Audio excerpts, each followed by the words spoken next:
will hear a number of different recordings and you will have to answer questions on what you hear. There will be time for you to read the instructions and questions, and you will have a chance to check your work. All the recordings will be played once only. The test is in 4 sections. At the end of the test, you will be given 10 minutes to transfer your answers to an answer sheet. Now turn to Section 1. Section 1. You will hear a telephone conversation between a travel company employee and a customer. First, you have some time to look at questions 1 to 5.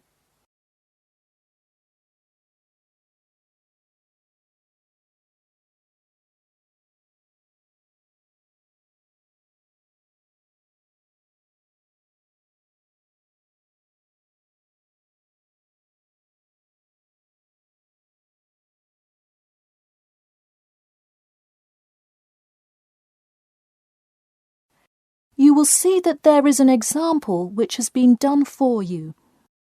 On this occasion only, the conversation relating to this will be played first. Hello? Hi, good morning. This is Talia from Parrot Bay Travel Agency. Is Robert Goddard there? Yes, speaking. The man says that he is Robert Goddard, so Robert Goddard has been written in the space. Now we shall begin. You should answer the questions as you listen, because you will not hear the recording a second time. Listen carefully and answer questions 1 to 5. Hello? Hi, good morning. This is Talia from Parrot Bay Travel Agency. Is Robert Goddard there? Yes, speaking. I'm so sorry that I made such an early phone call, and I'm calling to ask a few questions about your most recent vacation. Could I have 5 minutes of your time? Sure thing. Great, thanks. Now, I see here that you visited Melbourne. Was this your first visit to Melbourne?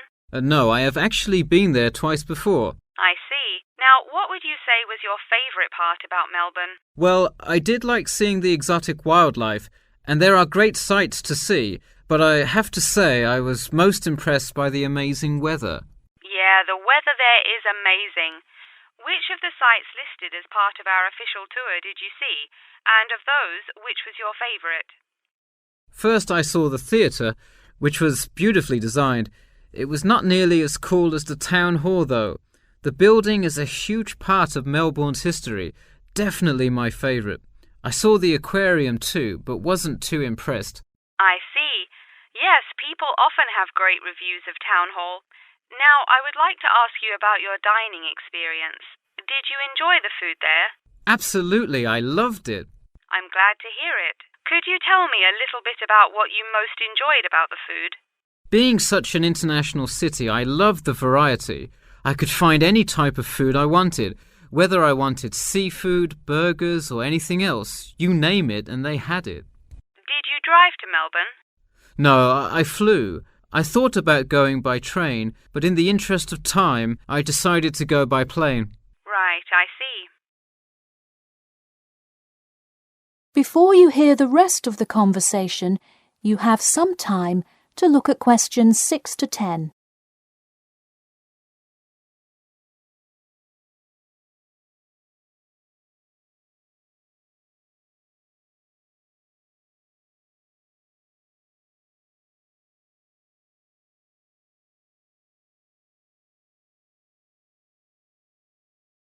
Now listen and answer questions 6 to 10. And would you mind telling me whether you are under 20, between the ages of 20 and 40, or older than 40? It would be nice if I was still under 20. My vacation probably would have been quite different. Actually, though, I just turned 41 last week. Oh, happy birthday. So, did you treat yourself and fly first class? No way. I would love to have a budget that high. I'm more in the mid-range income level. I wasn't always, though. I spent much of my life in a low-income household. I see. That answers my next question then, of income level. And what was the purpose of this visit? I had to go there on business a lot before and decided I would go there for tourism this time. I see. And what is your occupation? I am mainly a computer programmer. I also write for a travel magazine on the side, which is why I visited Melbourne before, but it's not my main source of income. I see. Wow, it sounds like you work a lot. Yes, I am very busy, which is exactly why I took a nice week-long vacation to Melbourne. I completely agree. Would you care to comment on your accommodation? My hotel was a good value. Staying in the city can get really expensive, so it was nice to find such a good price for the location and quality. I'm glad I didn't end up in some cheap motel in the middle of nowhere. I'm glad you didn't either. Well, thank you for taking part in our survey, and I'm glad you enjoyed your vacation. No problem. Take care. That is the end of section 1. You now have half a minute to check your answers.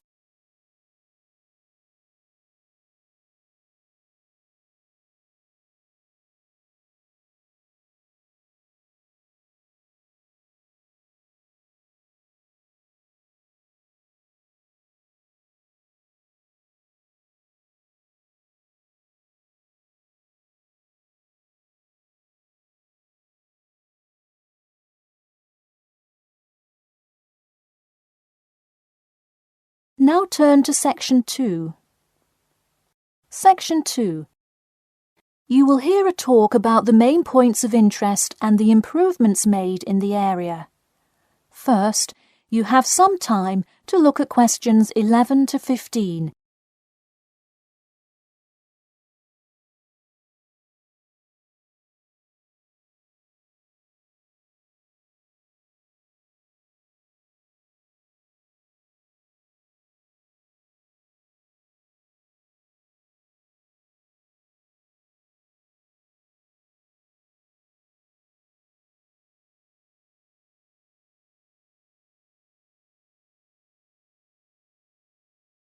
Now listen carefully and answer questions 11 to 15.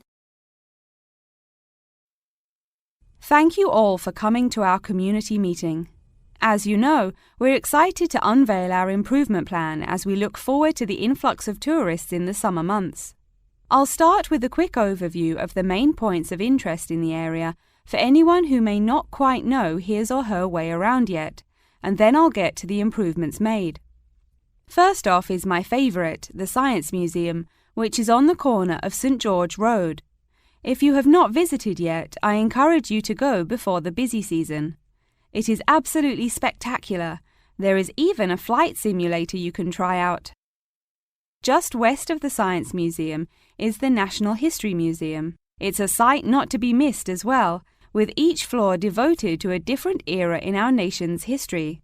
There are special exhibits for children with interactive games and fun history lessons too. If you're looking for parking, it is available on the intersection of Queen Street and South King Street in the car park. Standard hourly and daily rates do apply.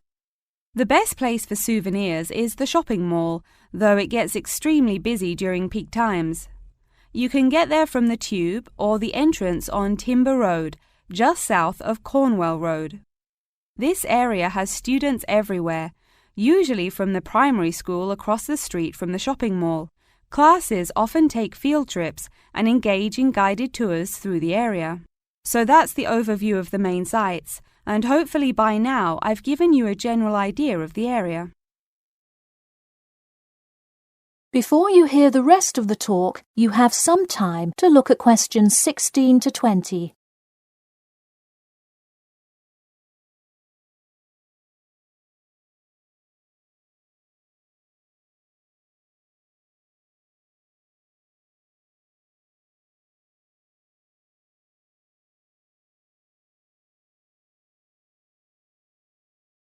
Now listen and answer questions 16 to 20. Now I'm going to outline the improvements we have made in our efforts to make the experience even better for each and every one of our visitors. You probably noticed when you first drove into the car park this morning that there is now additional signage to help avoid confusion. The directions were not entirely clear at first, so we have increased the number of one-way signs indicating the correct direction of traffic flow. Not far from there, in line with our mission of giving back to the community, we constructed a brand new playground for the primary school. It is really something to be excited for. The equipment is state-of-the-art and includes swings, a small climbing wall, and even an obstacle course.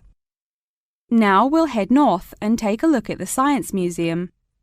In response to our feedback from past visitors to the museum, there is now free information available outlining not only upcoming IMAX showings, but also natural wonders like meteor showers, eclipses, and other cool natural events.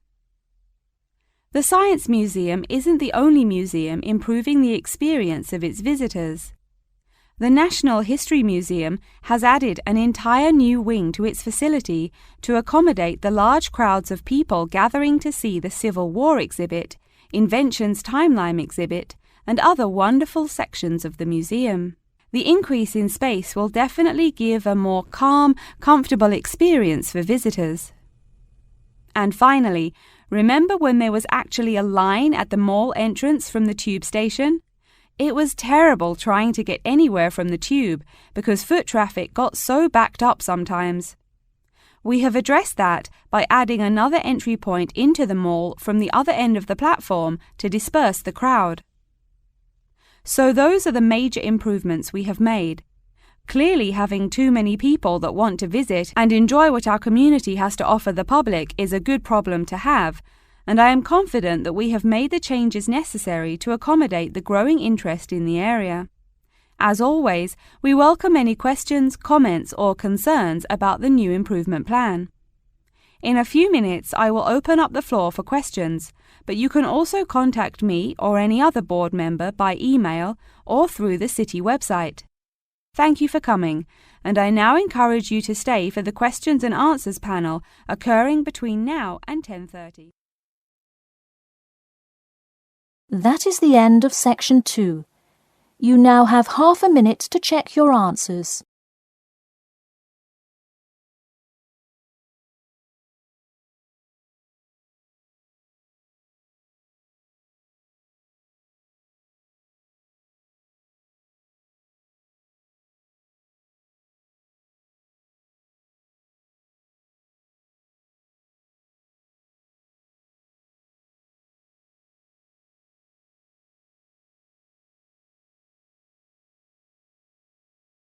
Now turn to Section 3. Section 3. You will hear two students called Jane and Mark talking to their tutor about the project assignments for their senior thesis. First, you have some time to look at questions 21 to 23.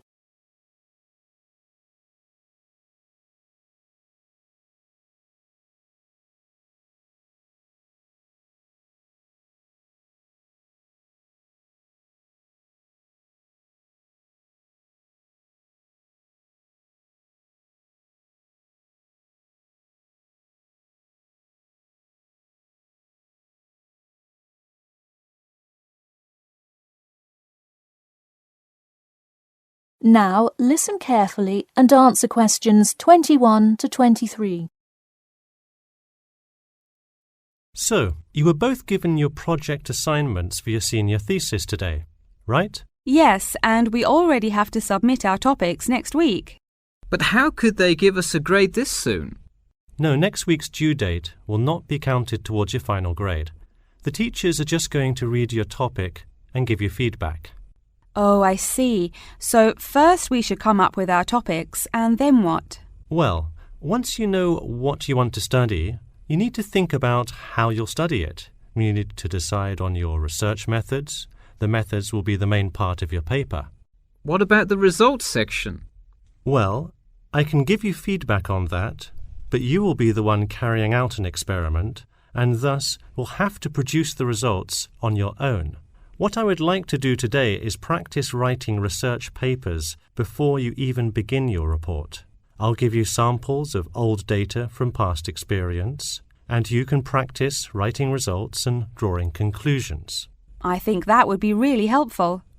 Yeah, it sounds like a lot of extra work, but I'm sure it would make our actual project easier. You're exactly right. So let's get started. First, let's try this simple experiment on fruit flies. Read the information and then take 25 minutes to summarize a results and conclusion section. That's really important. Pay attention to the time limit. OK, does it still have to be 6,000 words? No, don't worry about that. What if we get off topic? I wouldn't worry too much. You'll have so much information to write about that it should be easy to stay on topic. Before you hear the rest of the talk, you have some time to look at questions 24 to 30.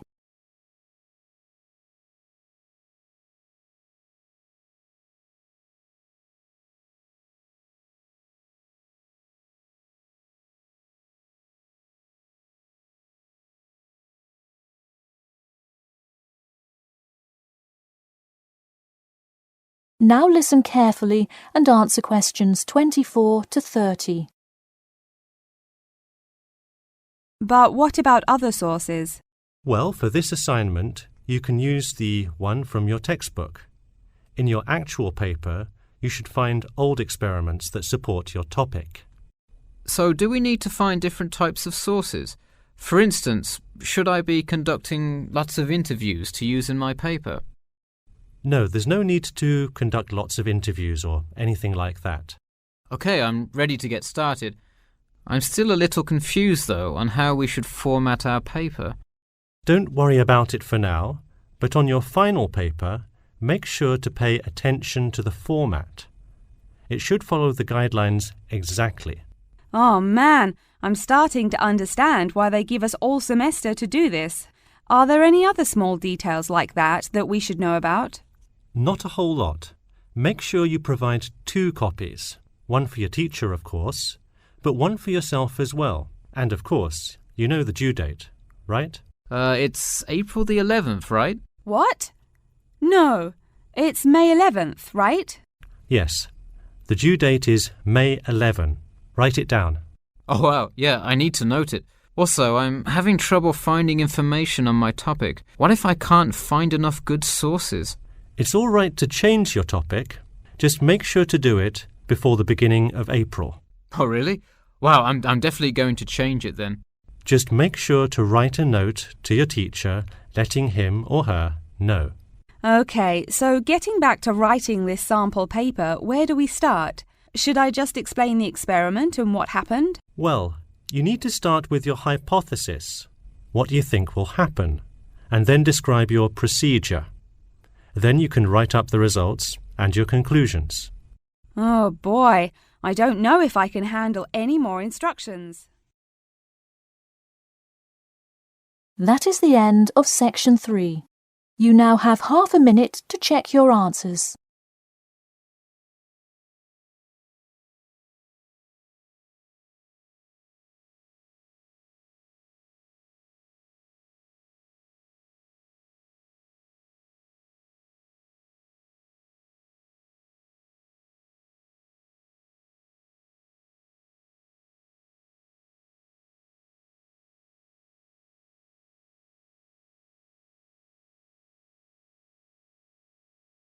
Now turn to section 4.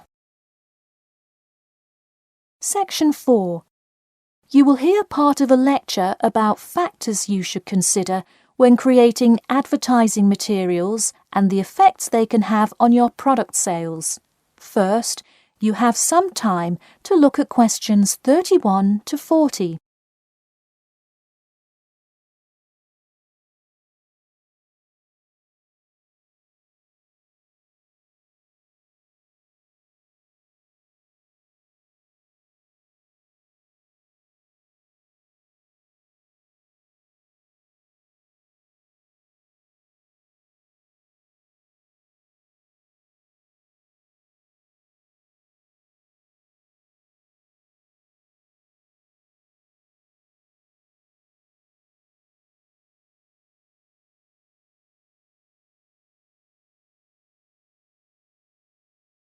Now listen carefully and answer questions 31 to 40. Hello class, and welcome back to Marketing Strategies. This week I will expand upon last week's lecture by talking about factors you should consider when creating advertising materials and the effects they can have on your product sales. Lesson 1. Limit your advertising to the geographic area of your target market. Though you may have a product that people want in a large area, the distance that customers are willing to travel is a significant factor in their choice of where to purchase that product. Take this example. If you're really hungry and decide you want a burrito, would you choose the restaurant that is a block from your apartment, or the one that is just as good, or even slightly better, across town? Of course, you'd pick the closer restaurant. Next, there's the method of communication to your target market. How do you decide among radio ads, TV commercials, flyers, or even word of mouth? While we often think of the visual presentation of ads, there's much more to advertising than the look. Studies show that consumers are much more likely to remember advertising slogans if there's also a sound plate. Did you know that your sense of smell is closely linked with memory? Think about Mandy's candy store up the road. Every time you walk past it, you can just smell the chocolate, right? I bet you can almost smell it now. Just mentioning the name brings about the smell memory and, in turn, a chocolate craving. What better way to sell chocolate bars? Obviously, sometimes appealing to the senses isn't the most practical way to advertise. For example, it's a good idea to come up with a marketing strategy that adapts to the product, especially digital products. The flexibility of this kind of products is extremely important, so it's very common for advertisers to form one single layout for all of their ads, the visual, the medium, even the majority of the content, and simply update the ad each time they come out with a new version. Remember, advertising is all about stirring up the right feeling in your potential customers, whether by stimulating the senses, appealing to the intellect, and so on. Once the customer experiences the ad, the important thing is his or her reaction.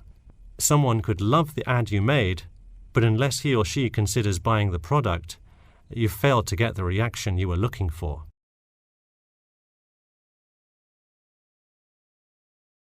So once you have successfully reached your target customer, and you have his or her business, often you'll want to expand to a larger market. More often than not, the same marketing strategies you used in your small campaign may not work for a larger audience. The larger you scale your product, the more factors you must consider. For instance, Apple operates worldwide, so they must tailor their advertising for each market they enter. Often you'll see Apple ads on international flights that appear not only in English, which is the lingua franca of most regions, but also in the native languages of the majority of passengers. I travelled to Russia last week, and it was really interesting to see the same Nike ad that I've seen 100 times, except this time it was in Russian. Okay, going back to the medium of the advertisement, even after choosing to create print ads instead of radio announcements, television commercials, etc., there is more to consider. If you print your ad in a newspaper, it will be read by a far different audience than if you print your ad in a popular magazine. Would you put an ad for the new Justin Bieber album in a newspaper? Probably not, because that product is most suitable for youths. Let's face it, do you know anyone under the age of 25 that buys a newspaper? No. Now let's try a few strategy exercises. Imagine you're a company that is aiming to improve the environment by making products that reduce human waste. How would you advertise your product? Clearly it would send the wrong message if you put up flyers or other materials that cause lots of waste paper. Consider instead putting commercials on the Health Channel or buying ad space on websites like UNESCO. Or here's another example. What is one great place to advertise suntan lotion? How about a swimming pool? It has the exact group of people that need the product. All right, one last thing. Let's say you're filming a commercial for a water filter pitcher. What would be good scenery to use for the background?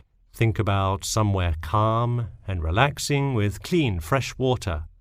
Can't you see how much more effective a commercial with the beautiful scenery and flowing rivers of a national park would be than, say, water dripping from a tap? So to wrap things up today, think about the geography of your target market, the type of marketing material you should use, and the most effective way to appeal to the customer in order to make a successful ad campaign. That is all I have for you today. Make sure to read through Chapter 8 for Monday if you have not done so already. Okay, now I'd be happy to answer any questions you may have. That is the end of Section 4. You now have half a minute to check your answers.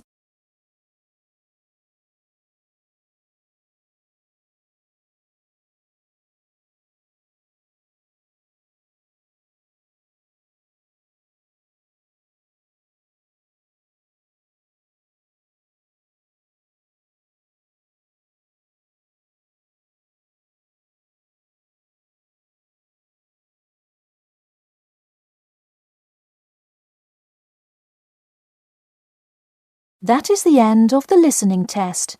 In the Ielts test, you will now have 10 minutes to transfer your answers to an answer sheet.